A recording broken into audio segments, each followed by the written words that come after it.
Cette nouvelle astuce Excel montre comment compter les nombres pairs et impairs dans un tableau de valeurs numériques. Dans l'exemple illustré à l'écran, nous basons l'analyse sur deux colonnes de nombres.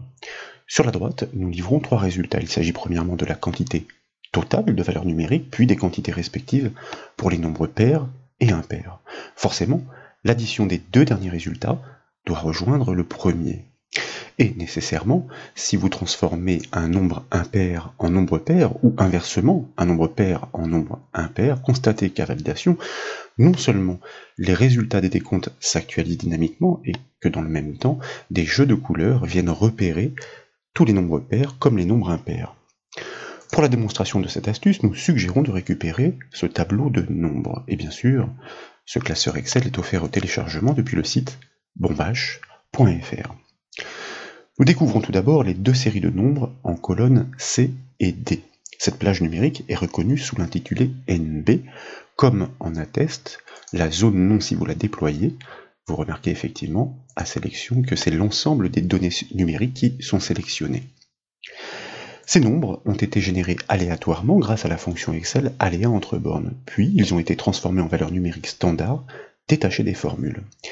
Les trois cases vides, donc, attendent les résultats de synthèse respectivement en cellules F4, F7 et F10.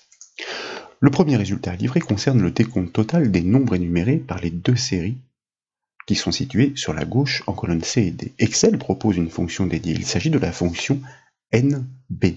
Elle ignore tout ce qui n'est pas numérique. Dans l'optique de données évolutives, il peut paraître judicieux de l'appliquer sur l'intégralité des colonnes C et D. Pour procéder donc, je vous invite à sélectionner cette cellule F4, à taper le symbole égal pour initier le calcul, puis à inscrire cette fonction de décompte par son nom, NB, suivi d'une parenthèse ouvrante. Et là, nous allons sélectionner les deux colonnes C et D intégralement, donc par les étiquettes. Nous pouvons maintenant fermer la parenthèse de la fonction NB et valider le calcul avec la touche Entrée du clavier. 40 nombres sont donc décelés dans ces deux séries. Ce résultat intermédiaire a son importance. Il permettra de valider la cohérence des deux autres résultats à fournir sur les nombres pairs et impairs. Nous l'avons dit, la somme des deux doit inévitablement regrouper le total des nombres. Pour livrer un seul résultat capable d'analyser individuellement l'ensemble des informations contenues dans plusieurs colonnes et réparties sur plusieurs lignes, nous devons engager un calcul matriciel.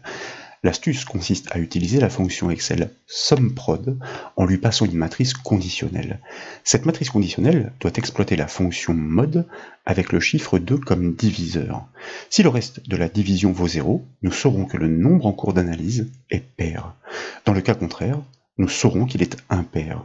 À l'issue, la fonction SUMPROD additionnera tous les tests concluants, donc elle sera en mesure de livrer la quantité totale de nombres pairs comme de nombres impairs. Je vous propose, pour procéder, de sélectionner désormais la cellule F7 et puis bien sûr de taper le symbole égal pour initier la syntaxe de la formule matricielle. Suite à quoi, nous pouvons appeler la fonction matricielle par son nom SUMPROD, suivi d'une parenthèse ouvrante. Et dans l'enchaînement, nous allons ouvrir une nouvelle parenthèse pour accueillir la matrice conditionnelle. Et là, je vous propose d'inscrire la fonction qui donne le reste d'une division par son nom, soit mode, suivi d'une parenthèse ouvrante.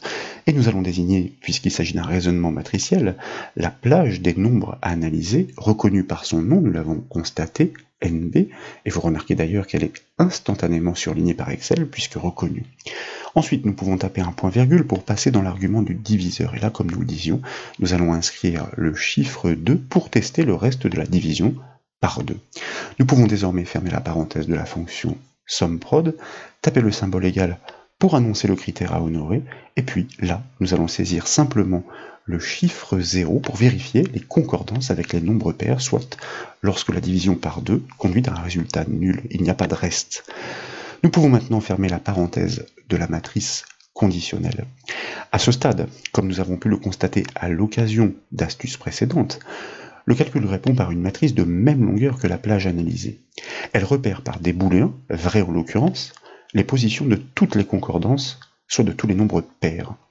Mais pour que ces concordances puissent être additionnées, nous devons transformer ces booléens en chiffres. Pour cela, nous pouvons forcer la conversion en multipliant ce résultat matriciel par le chiffre 1, ce que nous faisons en tapant le symbole de l'étoile, suivi du chiffre 1 tout simplement. Dès lors, nous pouvons fermer la parenthèse de la fonction SUMPROD. Je vais me permettre, par anticipation, de prélever et de copier cette syntaxe. Et enfin, nous pouvons valider la formule matricielle par la touche Entrée du clavier. La sentence tombe et annonce que 18 nombres pairs sont recensés. Pour connaître la quantité de nombres impairs maintenant, l'adaptation est fort simple. C'est la raison pour laquelle j'ai prélevé la syntaxe. Il suffit d'ajuster le critère. Si le reste de la division existe, donc qu'il vaut 1, alors nous comptabilisons les valeurs impaires. En cellule F10, donc dans la barre de formule, après l'avoir sélectionné cette cellule, nous collons cette syntaxe et nous modifions le critère de manière à déceler tous les restes de division, donc tous les nombres impairs. Nous pouvons désormais la valider.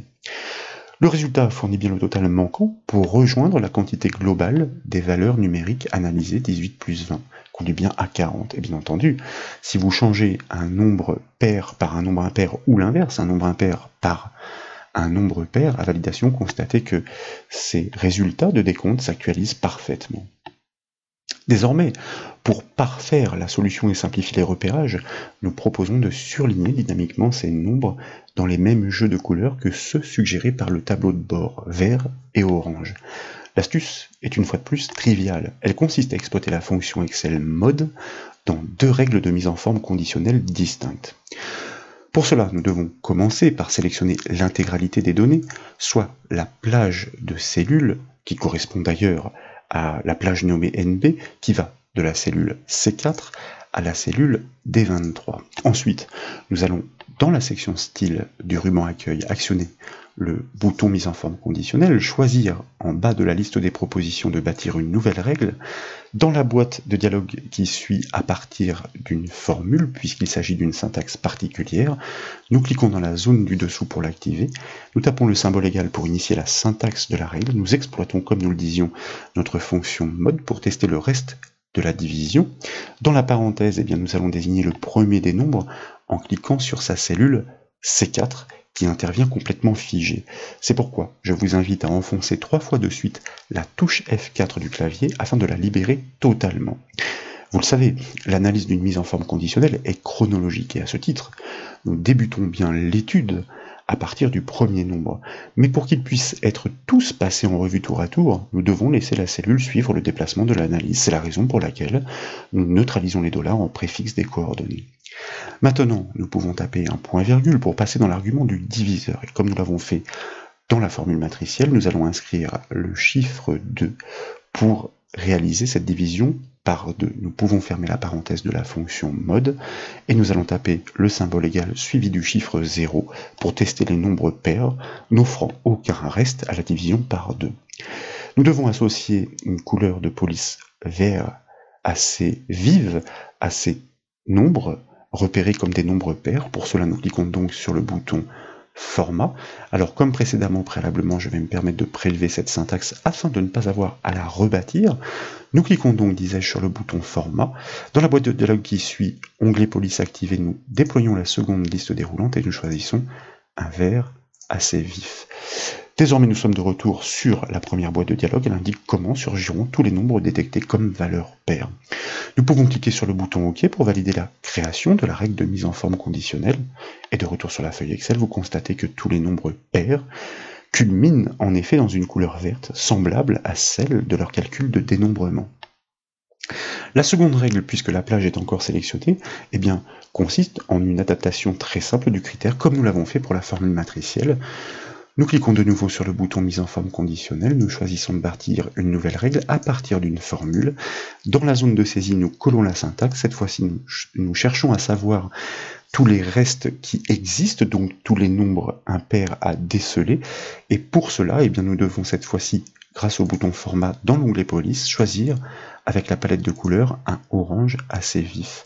Nous validons cet attribut, nous validons la création de la règle. Et vous constatez de retour sur la feuille que, cette fois-ci, tous les nombres pairs comme les nombres impairs sont explicitement et distinctement repérés dans les jeux de couleurs qui leur sont associés. Et bien sûr, si vous transformez une fois encore un nombre pair en nombre impair ou inversement un nombre impair en nombre pair à validation, en même temps que les calculs de décompte s'ajustent, vous constatez que les repérages visuels s'adaptent.